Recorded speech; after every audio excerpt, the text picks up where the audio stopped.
വീണ്ടും നിൽപ്പ് സമരവുമായി വരുന്നു. ശ്രീ അമ്പലത്തറ കുഞ്ഞികൃഷ്ണൻ ജനുവരി 30-ാം തീയതി ഗാന്ധിജിയുടെ ചരമദിനമായ ജനുവരി 30-ാം തീയതി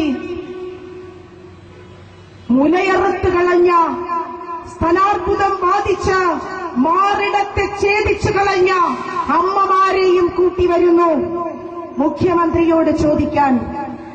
പട്ടിണി കിടക്കാൻ അവർ തീരുമാനിച്ചിരിക്കുന്നു.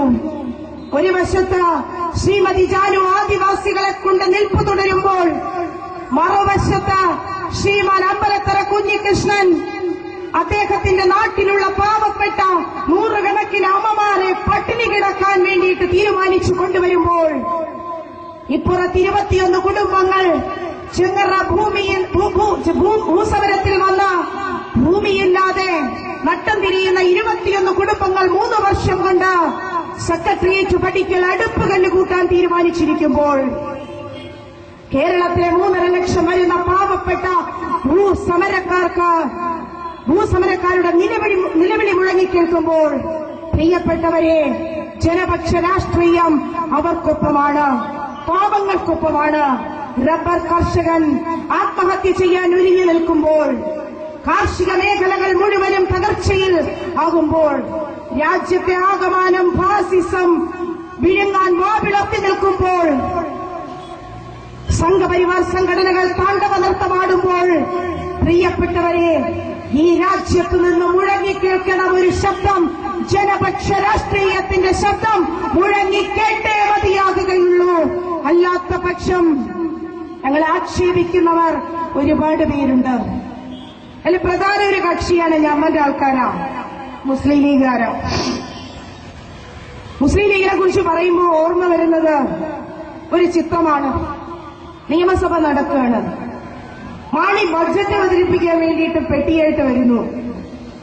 പ്രതിപക്ഷം, നിങ്ങൾക്ക് ഓർമ്മയുണ്ടാവും, പിച്ചലും മാന്തലും നിയമസഭയിലെ എംഎൽഎമാർക്ക്, വനിതാ എംഎൽഎമാരെ പിച്ചിയും മാന്തിയും കോൺഗ്രസ് കരുത്തു തെളിയിച്ചത്.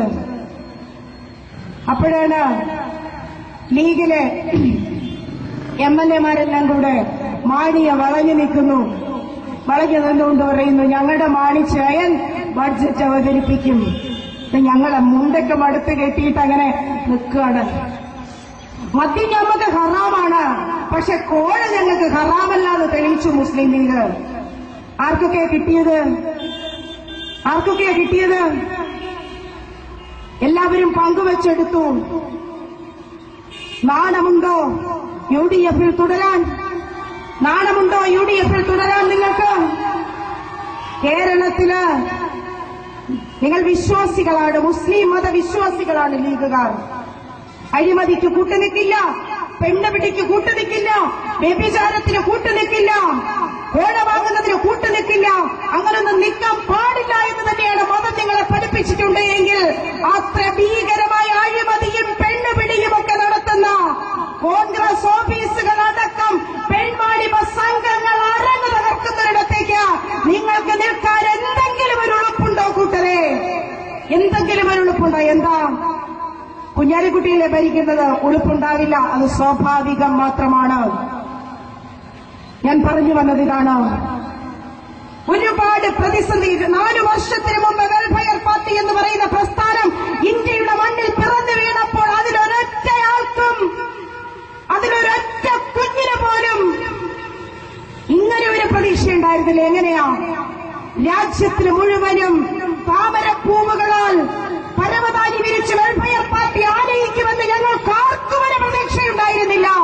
പകരം കൂർത്ത കാരമുള്ളുകൾ തന്നെയാണ് ഞങ്ങളെ കാത്തിരിക്കുന്നത് എന്ന് ഞങ്ങൾക്ക് ഉറപ്പുണ്ടായിരുന്നു കൂട്ടരെ, ഞങ്ങൾക്ക് ഉറപ്പുണ്ടായിരുന്നു. ആ കാരമുള്ളുകളെ 4 വർഷം കൊണ്ട് ചവിട്ടി മെതിച്ചിട്ട് തന്നെയാണ് കേരളത്തിൽ പാർട്ടി അതിന്റെ ചരിത്രയാത്ര തുറന്നുകൊണ്ടിരിക്കുന്നത്.